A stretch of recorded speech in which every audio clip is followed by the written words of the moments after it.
إن الحمد لله نحمده ونستعينه ونستغفره ونستهديه ونؤمن به ونتوكل عليه ونعوذ بالله من شرور أنفسنا ومن سيئات أعمالنا إنه من يهده الله فلا مضل له ومن يضلل فلن تجد له وليا مرشدا وأشهد أن لا إله إلا الله وحده لا شريك له وأشهد أن محمدا عبده ورسوله بلغ الرسالة وأدى الأمانة ونصح الأمة وكشف الغمة وتركنا على المحجة البيضاء اللهم صل وسلم وبارك على سيدنا وحبيبنا وقدوتنا محمد بن عبد الله وعلى آله وصحبه أجمعين.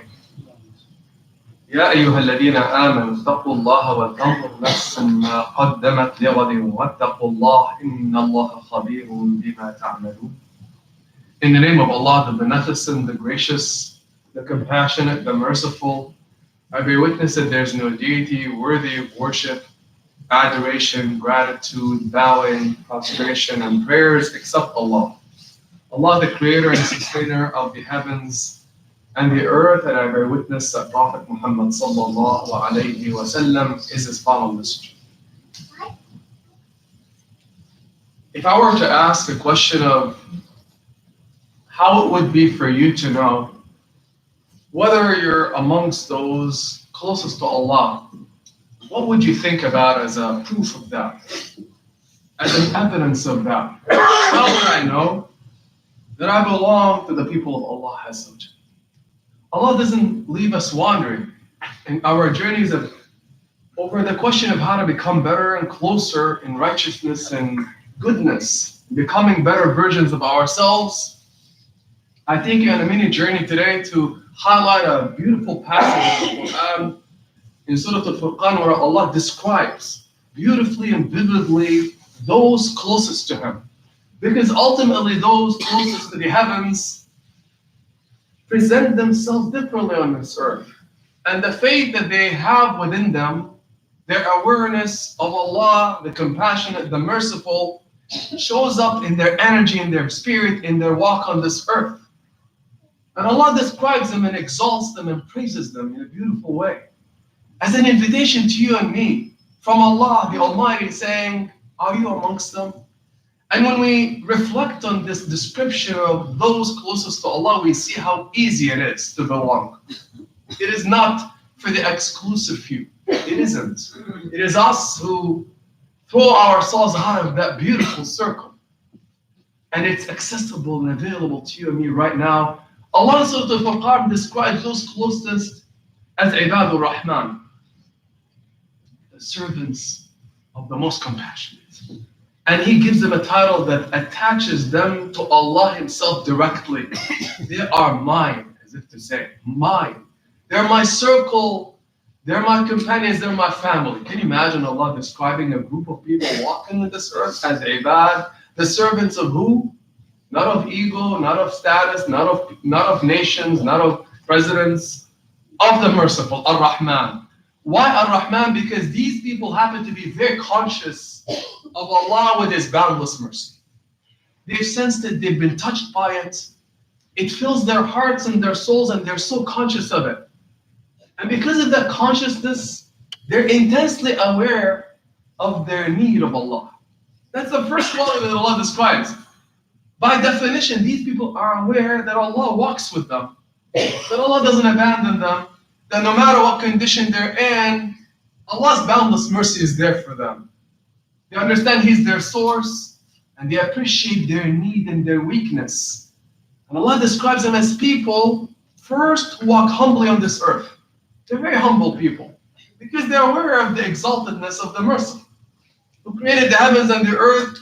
They walk with that awareness, and they're very, very humble. They don't hurt anything. They don't trample on anything. He describes them as further as people who forgive easily, because they're dealing with the one, Allah, the most compassionate. There's no time to get angry and fuss over things and hurt others and play games. I'm not going to forgive you today. I'm going to use that against you. They don't have that time for that business. They're dealing with the most merciful, and they have a mission on this earth. They forgive easily. Allah describes them as people who are devoted. They mean business as well. They worship Allah. They understand they're on this earth to worship, because Allah deserves it, and they're not there to question it. They don't have just part-time for Allah. No. I'm here for Allah. In every movement and in my gestures, in my presence, I am for Allah. I belong to Him. He made me. But then later on, and Allah goes on to describe them in beautiful, vivid detail, asking you, do you have any of those qualities? But yet, extraordinarily, at the end of the passage, towards the end of the surah, Surah Al-Furqan, we see something amazing. We see something very easy and accessible. The servants of the merciful appreciate also that all joy, that all happiness and comfort can come only from Allah. And they keenly yearn for that happiness. They're not like machines. No. They want to experience joy on this earth. They want to experience comfort. And they understand that it's in the hands of Allah. But the question that I have for you and me today, before I dig deeper into that one quality that you and I can exhibit right now, that we desperately need, it's around the question of where do you find joy? Where do you find comfort? Where do you find tranquility in this journey of life? Yeah, we know it's from Allah, but where does Allah infuse it where it really matters? And where is one place in our lives where we cannot afford not to have that joy and peace and tranquility? The answer is provided by Allah Himself, as if to say, come and ask me, because you cannot afford not to have joy, comfort in this place. So Allah gives us the form, the language with which the servants of the merciful ask and beg Allah. They know where to go to gain that peace, joy, and comfort from that one place. Allah in 74, verse 74 says about the servants of the merciful, and ask Allah to make us among them. والذين يقولون ربنا هب لنا من أزواجنا وذرياتنا قرة أعين وجعلنا للمتقين إماما. And there are those who say to Allah regularly, consistently, not just once in a blue moon. No. They're constantly asking Allah, saying this. يقولون, they're actively asking because they appreciate that dua is a gift from Allah. And if Allah gives us a yearning, a request to make of Him, it means Allah wants to give you. But it's the manner in which we ask Allah, right? So Allah describes them as a people who say, "O our Master, we're turning to you to ask you for this." And what is it? Ya Allah, grant us from our spouses and our children qurrata a'yun. It's a very special expression. It means joy. It can be translated as much more profound. Grant us from them, from our families, essentially joy and comfort. And then they say this, second part of the dua, Ya Allah, make us not righteous. Make us among the leaders of the righteous. Then Allah Azza wa Jal says, أُولَٰئِكَ يُجْزَوْنَ الْغُرْفَةَ بِمَا صَبَرُوا. Oh, these people shall be granted something very special in the next world. An abode of peace where they receive these delightful greetings. And they shall abide eternally within paradise. When I pause upon this verse, I say, SubhanAllah, Allah is praising people who just turn to Him and ask to grant them from their families joy and bliss and comfort. Yes. Allah is saying, when you make this dua regularly and you understand that it's in my hands, not only will I fulfill it for you, but I'll assist you with it, but I'll also count you in the company of the servants of the mercy. What generosity is this? Let us pay attention and just take a moment to live with this expression, qurrata a'yun. We see it referenced numerous times in the Quran and in the tradition of Rasulullah Muhammad sallallahu alaihi wasallam. Qurrata a'yun. It's an idiom, it's a metaphor, it's a figure of speech used in the Arabic language. And the ancient Arabs knew how to use it. Let me tell you when it's used. Qurrata a'yun, if you translate it word for word, it means coolness of the eye, or that which makes the eye settle.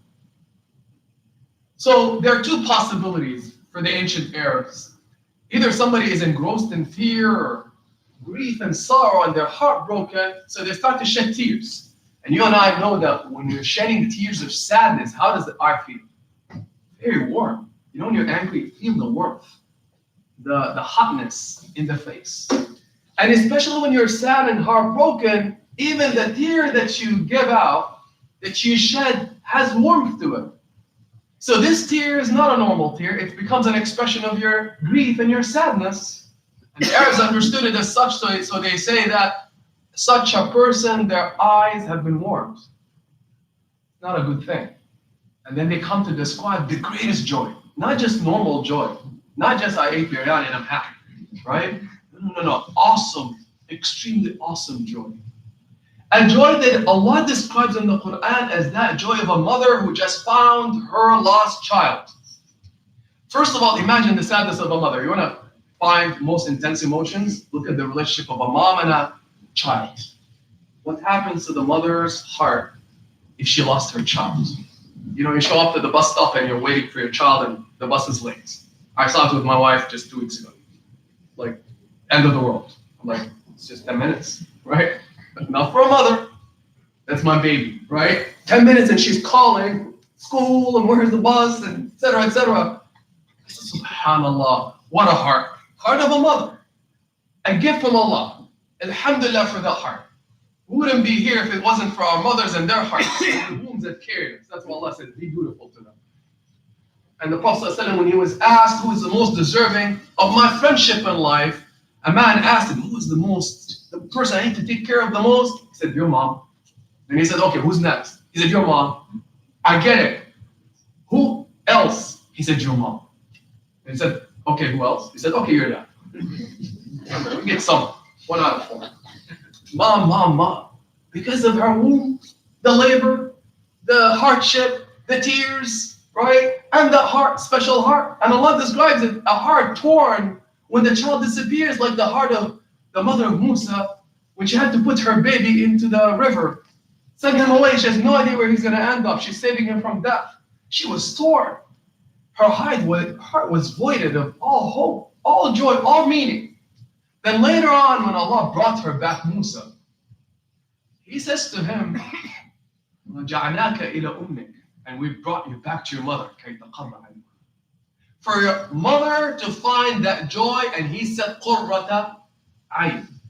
For her to find that tear of not sadness, of joy, because there's no tear like it. You know, when you finally see your child, they've traveled and they're coming back, how's that hug? You're going to shed tears. That tear of joy from a mother is not like any other tear. It's a tear of joy and it feels cool.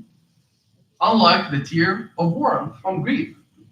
This is the greatest expression, the most eloquent to describe the greatest joy, that of a mother crying tears of joy when she found her baby, she clutched on them, is qurrat ayn. So Allah doesn't joke around when He uses that expression. It means something not normal. And here He is telling us in this beautiful verse, teaching you and I, enlightening us to know how to ask. Teaching us what is most important, because we need to turn to Allah for all matters in our lives. There is no other source. Ibadur Rahman appreciate and understand this. So they say, Ya Allah, it's not in my hands. I'm limited. I'm weak. I'm trying my best, but my situation is hard. Ya Allah, grant me from my spouse, my children, but not just my children. All children that come from my lineage. Can you imagine the sophisticated dua? I'm concerned not just about my children, but their children and their children and their children, until the end of time, that they become a source of comfort and peace. Qurrat ayn also means to have a refuge from storms, from turbulence. When you're running away from harmful things, that you find that cave of comfort and tranquility, that's qurrat ayn. Qurrat ayn means that which settles you. Istaqarra in Arabic means settled. That when I look at someone or something, that banana, that's the best thing right now. That's qurrat ayn right now. If I'm not feeling like an apple, but I want that banana, then can I take my eyes off of it, right? Or that, cup of soda, whatever it is that at that moment provides that delight for you, that becomes qurrat ayn in the Arabic language, because your eyes are fixated on it. So when you look at a face and you're mesmerized by that face, or the moon or the sun, that's qurrat ayn. So what Allah is saying in this verse is that your family needs to be your qurrat ayn. What does that mean? That when my eyes look at my family, I need to feel settled, such that my eye is not wavering. He's not looking somewhere else for that joy. I found it. My anxiety is removed. My stress, my discomfort, etc., etc., etc. The question is, are we feeling that way? That's number one. But then the question becomes, what do we do about it? Allah's teaching us in this verse that it needs to be home, and imagine if it's not at home. That's a very deep and profound question. It's a very relevant dua, desperately needed today. But all of us, even those who are not married, even those who don't have children, to know what to look for and what to ask for in our journeys. We can't make it on our own. What's the status of our homes today? The majority, I would say. Haven't we heard of the statistics? Over 50% divorce rate. I was just dealing with a couple of young people, and I can tell you the number one issue that comes to me from all people around is marriage and broken relationships and families. That's it. That instead of finding tears of joy and comfort and healing, when we go home, the number one complaint that we hear, right, ask any Imam, is that when I go home, I'm experiencing tears of brokenness and fear and grief. That instead of the home being a refuge of that comfort and qurra, settlement, or like relief from the storm outside, it becomes one's nightmare. And we have no idea how many people are going to bed with those tears that cause them that profound grief and sadness and sorrow. Broken hearts. How many homes right now, Muslims who get this, who understand this, are experiencing severe conflicts where siblings are not talking to each other. They're not talking to the mom and to the dad, where they're upset and where there's intense rage and anger. Where instead of looking at your child and your spouse and your father and mother and saying, right? You're like, oh my God, you're my heartache, right? How many of us are experiencing this? Allah says that's not normal. That's not good. Our home should be a place of sakan, as He says, sakina, tranquility and repose. Because what happens if my home and your home are broken? And you don't look forward to going home. When that family member is causing you that feeling of pain, you're not settled. And you start to compare and your eyes are wavering everywhere, wishing, I wish I can have that spouse. I wish I can have that daddy, mommy, and child. Everybody else becomes good, but not your own family. And if you're not finding peace in the home, how can you generate and present peace to earth? It's impossible. The formula is really powerful. Fix the home and everything else becomes good. But if that institution is broken, everything else is broken. Everything else is shattered in our lives, and Allah Azza wa Jal is the one who made it. He's the one who presented us this gift, and He's asking us to reflect upon what we're putting ourselves into. So sad to find young people even stepping into this institution, and I swear to you, 3-4 months into it, this is a recent case that I had to deal with, they're divorcing. What happened? What happened when you stepped into a home where that spouse is not qurrat ayn for you? Because of failure of expectations, because of not understanding, etc., etc. All the reasons that we don't have the time or the luxury right now to discuss. But Allah reminds you and me of this beautiful quality of the servants of the merciful. That is a contrast to all of this. And instead of the home being a battlefield, a war zone, a place of heartaches, it becomes qurrat ayn. What if it's not? Allah says, if it isn't, and if it's not the norm in the house, then you need to turn to Allah. That's beautiful. And to say this, night and day, they're constantly doing it. I ask you, when your spouse caused you that heartache, right? And when she or he got under your skin, and you got bitter, how many of us, instead of lashing out with every single foul word in the dictionary, right?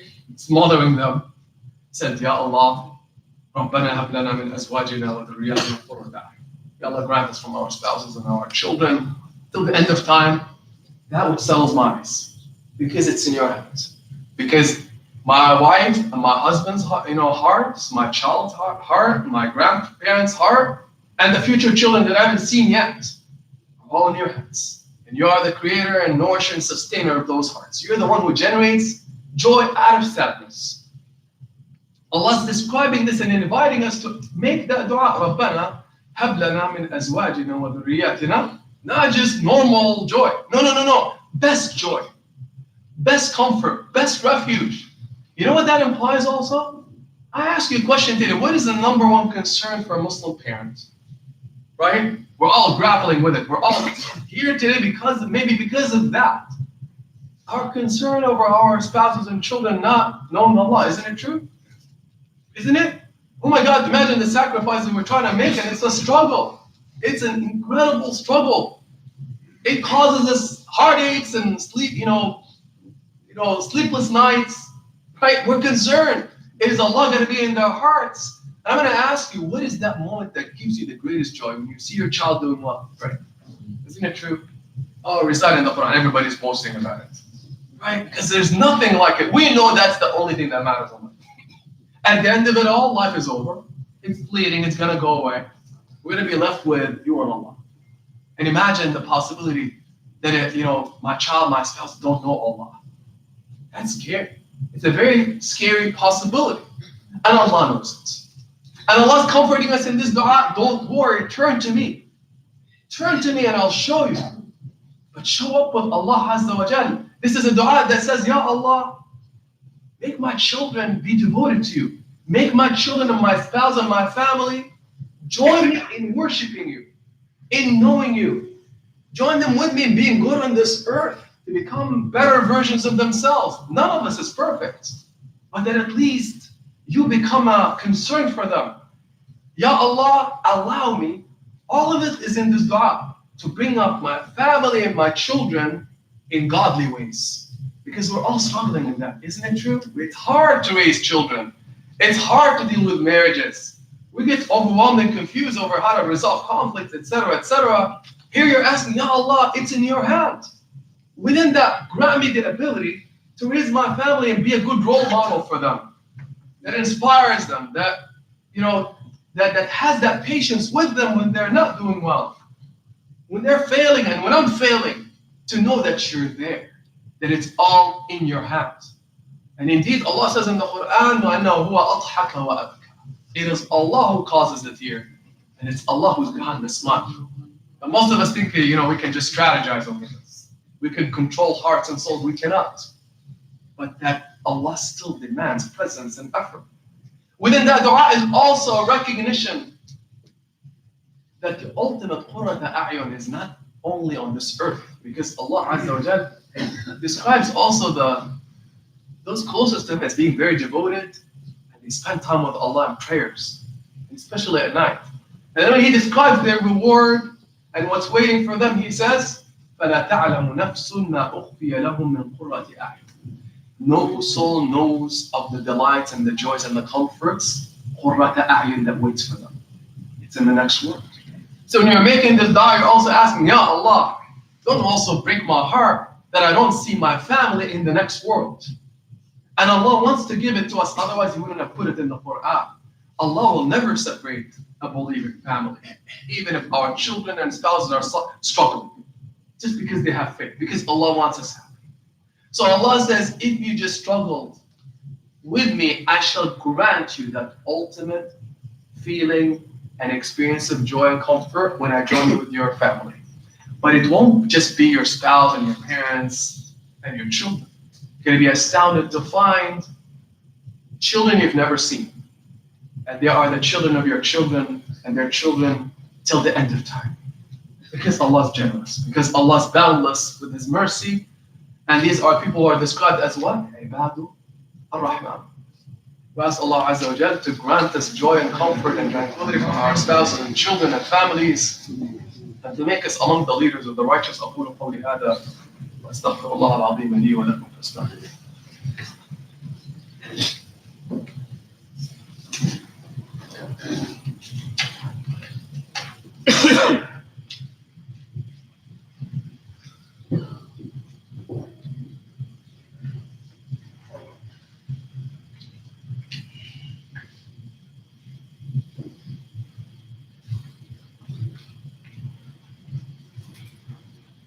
الحمد لله رب العالمين والصلاة والسلام على أشرف الخلق وسيد المرسلين سيدنا محمد وعلى آله وصحبه أجمعين.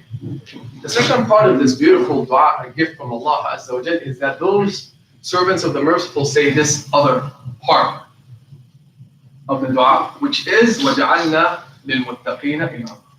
Ya Allah, I want my home to be an abode of peace. Ya Allah, it's in your hand, give it to me. Right? And Allah might test us. where it isn't, where we're struggling. That's Allah's test. We've got to do our best and understand it's in the hand of Allah Azza wa Jal. But these people are not just asking for this. They carry an awareness of their responsibility on this earth. They're not just content with just making the homework. They say, Ya Allah, I want to be the best of the best. So they say this. They say, Ya Allah, make us not righteous. Allah says, you gotta aim high, not just righteous. The servants of the merciful say, Ya Allah, make my family among the leaders of the righteous. Can you imagine? Who has that ambition? Who has that yearning? Right? I'm on this earth for a short period of time. I just want to be normal. It's good enough. No. I want to be awesome in the sight of Allah. I want to be an example that inspires even the righteous. Not normal people. Normal people should be inspired. But I want the best of the best to even be inspired by my example. Of faith, of devotion, of goodness, of character, of energy, of forgiveness, all. Because you know why they're making this dua? Because they are aiming high, but they also understand their presence on earth has a profound effect. If I mess up right now, if I don't live a good version of myself, if I'm not paying attention to my words and my energy and what I'm doing today, it's not just affecting me, but it's also affecting my family, my children. What kind of an example do they have? But notice what's going to happen. When we fail as parents, our children can fail. We're going to depart from this earth one day. I want to ask you today, how many of us are concerned about Islam and faith when we leave this earth if our children don't have it? Can you imagine how scary that is? If that link is cut off, where will the grandchildren get it? Because their parents don't have it. And imagine now the next generation and the next generation. So these servants of the merciful, they're begging Allah. They're saying, Ya Allah, make us the leaders right now, my family too. That we start impacting everyone around us down to the last generation on this earth. Prophet Ibrahim made a dua like this. Ya Allah, grant me honorable mention on the tongues of creation after my life. And I want to ask you, are you concerned about your memory on this earth, how people remember you when you leave this earth? When they think of you and observe you, are they looking at a good example that inspires them or as something awful? Or are they copying something that is not good and they think it's okay because you're doing it? Whatever we say and do, Allah, our children are learning from it. They say the best way to teach children is just to be a good example. Even if you're not able to affect them, just set a good standard. That when they look at you, they're inspired. They find the comfort, peace, faith, patience, forgiveness. It's not easy. We're going to mess up, sure. But what's the norm? And are we concerned about being leaders of the righteous? Allah is describing in this passage this beautiful gift of saying you and I can become this and can become among the leaders of the righteous. Right now, if we ask Allah Azza wa Jal, and we struggle with it. When our children, imagine them in a future time when they mature and grow older, you have departed from this earth and they're good. They're good. They care about their faith. They care about doing something good on this earth. And imagine it being the fruit of the parents' efforts. Imagine that. And then they'll teach it to your children, to their children, etc. Suddenly, because of your presence as a good parent on this earth, and you turning to Allah for dua, you're perpetuating good on this earth. Right now, you and I, whatever we're doing, saying, yearning for, is not just affecting us in our surroundings. Would you have imagined it's affecting all of earth until the end of time, generations to come? That's what matters of everyone in this community. This is right now sitting and hearing this. If you heard it, it's not, inshallah, any good thing is from Allah. It's probably an invitation to you and me to pay attention to this. That even for those who are not married, when you look for a spouse, don't just look for a spouse who just happens to pray 5 times a day, right? Or something very superficial. Look for a spouse that will give you what? Right? They share with you that mission, that purpose, inshallah, because they'll help you and they'll aid you. But the ultimate aid is who? Allah Azza wa Jalla. So instead of being angry and bitter, and instead of looking at your spouse saying, oh, what kind of Qur'an you're not, please don't say that. And please don't make the dua in their face, right? Like saying, Allah, grant me a Qurrat Ayn, and I wish. They'll get it, right? And believe me, you're being a nightmare to yourself. But that you make that dua in a beautiful, inshallah, inviting way, and you teach it to your child and your spouse, and you join together and making it but doing it with trust. That one looking for a spouse, they start to make it from now. Ya Allah, I'm not just looking for a family. I want a family that helps solidify, fortify my faith. That I can join them on this earth and the next world.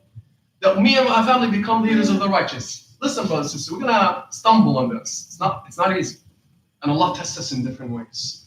No one is perfect. Don't ever think a family is perfect. Don't ever think anyone is perfect. Allah's looking for humility. But that trust in Him. To turn your hands with full trust and not to question Allah because Allah wants to give. And if Allah made you make this dua regularly, inshallah He wants to give you. Maybe you and I will not witness it on this earth. Maybe we'll still struggle with our families. But maybe after we depart from this earth, Allah will turn them around. Just because you had that seed in your heart and because you had trust in Allah, let us memorize this dua, say it night and day. And commit as a community, inshallah, that will make this dua, that will become among those who are keen on it. And that we trust Allah when we say it. Let's say it together, inshallah. ربنا هب لنا من أزواجنا وذرياتنا قرة أعين واجعلنا للمتقين إماما ربنا هب لنا من أزواجنا وذرياتنا قرة أعين واجعلنا للمتقين إماما. Ya Allah, grant us from our spouses and our children and our parents and all the generations to come, Ya Allah, قرة أعين, delight and coolness for our eyes and hearts and a fulfillment for all of our spiritual yearnings, Ya Allah. Ya Allah, make our homes a refuge of peace and tranquility, Ya Allah. Make the homes of every Muslim and believer a refuge of peace and tranquility, Ya Allah. Heal the broken hearts, Ya Allah. Make us a tool of mercy on this earth, Ya Allah. Ya Allah, guide our children because we are not capable of guiding them, Ya Allah. Guide our parents, guide our spouses. Soften their hearts, Ya Allah. Make our hearts merciful with them, Ya Allah.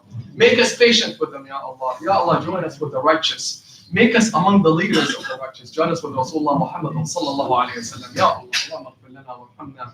واعف عنا وتول أمرنا وأحسن خلاصنا واختم بالباقيات الصالحات أعمالنا ربنا هب لنا من أزواجنا وذرياتنا قرة أعين واجعلنا للمتقين إماما.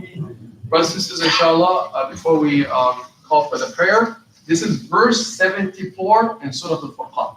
74. Homework, inshallah, go home and look it up, memorize it, learn it, reflect on it, inshallah. Barakallahu feekum wa aqim as-salam. الله أكبر أشهد أن لا إله إلا الله أشهد أن محمدا رسول الله حي على الصلاة حي على الفلاح قد قامت الصلاة قد قامت الصلاة الله أكبر الله أكبر لا إله إلا الله.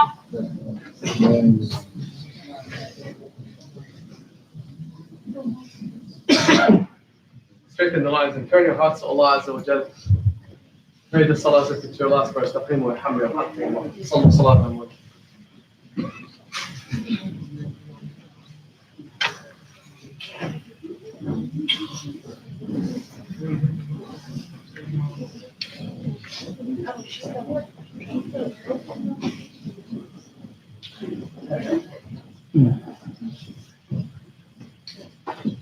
Allahu Akbar. Allah.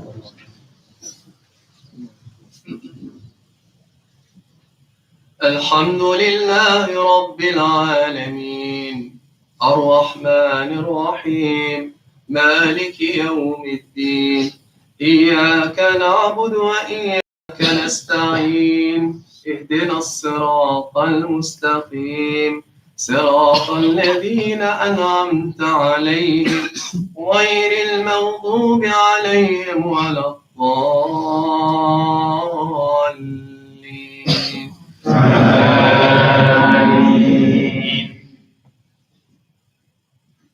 وعباد الرحمن الذين يمشون على الأرض هونا وإذا خاطبهم الجاهلون قالوا سلاما والذين يبيتون لربهم سجدا وقياما والذين يقولون ربنا اصرف عنا عذاب جهنم إن عذابها كان غراما إنها ساءت مستقرا ومقاما والذين إذا أنفقوا لم يسرفوا ولم يقتروا وكان بين ذلك قواما الله أكبر.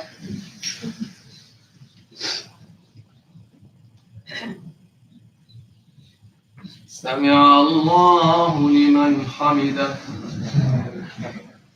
الله أكبر.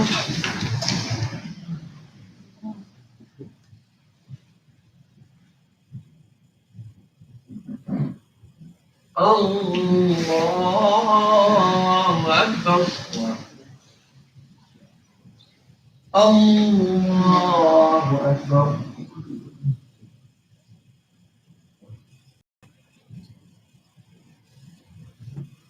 الله أكبر. الحمد لله رب العالمين الرحمن الرحيم مالك يوم الدين إياك نعبد وإياك نستعين اهدنا الصراط المستقيم صراط الذين أنعمت عليهم غير المغضوب عليهم ولا الضالين.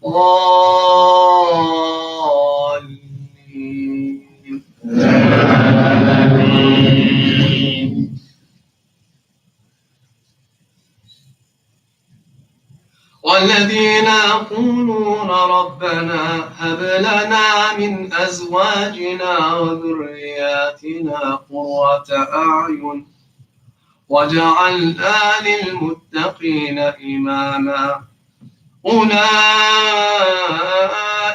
يجزون الغرفة بما صبروا ويلقون فيها تحية وسلاما خالدين فيها حسنت مستقرا ومقاما قل ما يعبأ بكم لو ربي لولا دعاؤكم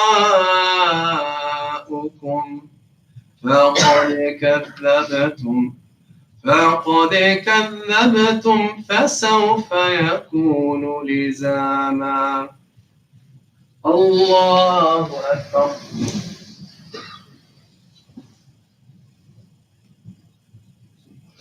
سمع الله لمن حمده. الله أكبر.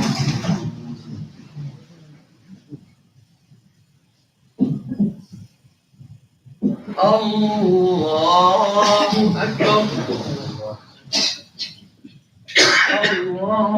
الله أكبر.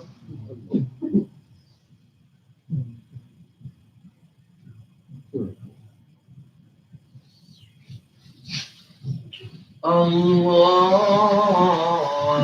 أكبر.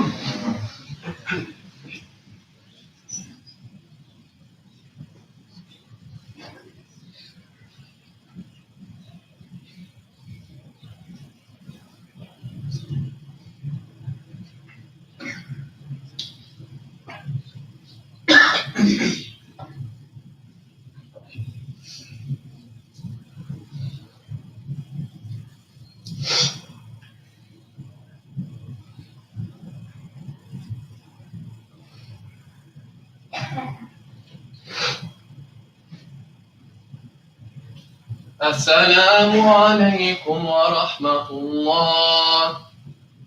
السلام عليكم ورحمة الله.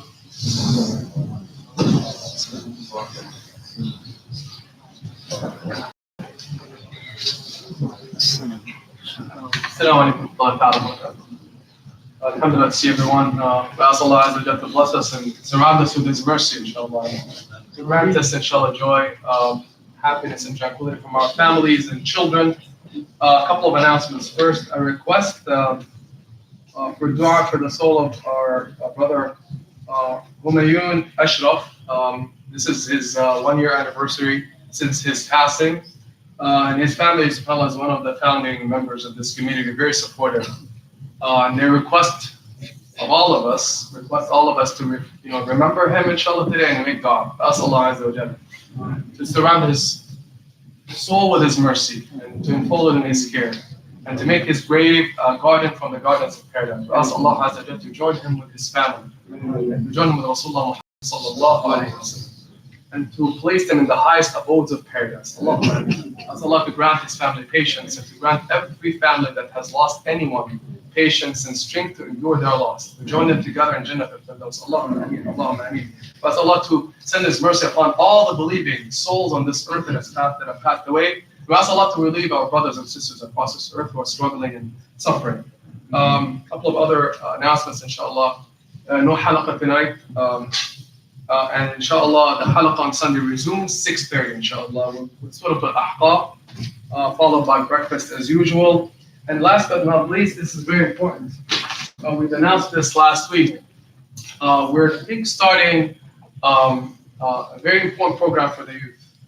Inshallah, 25th of January. This will be a mentorship program, inshallah.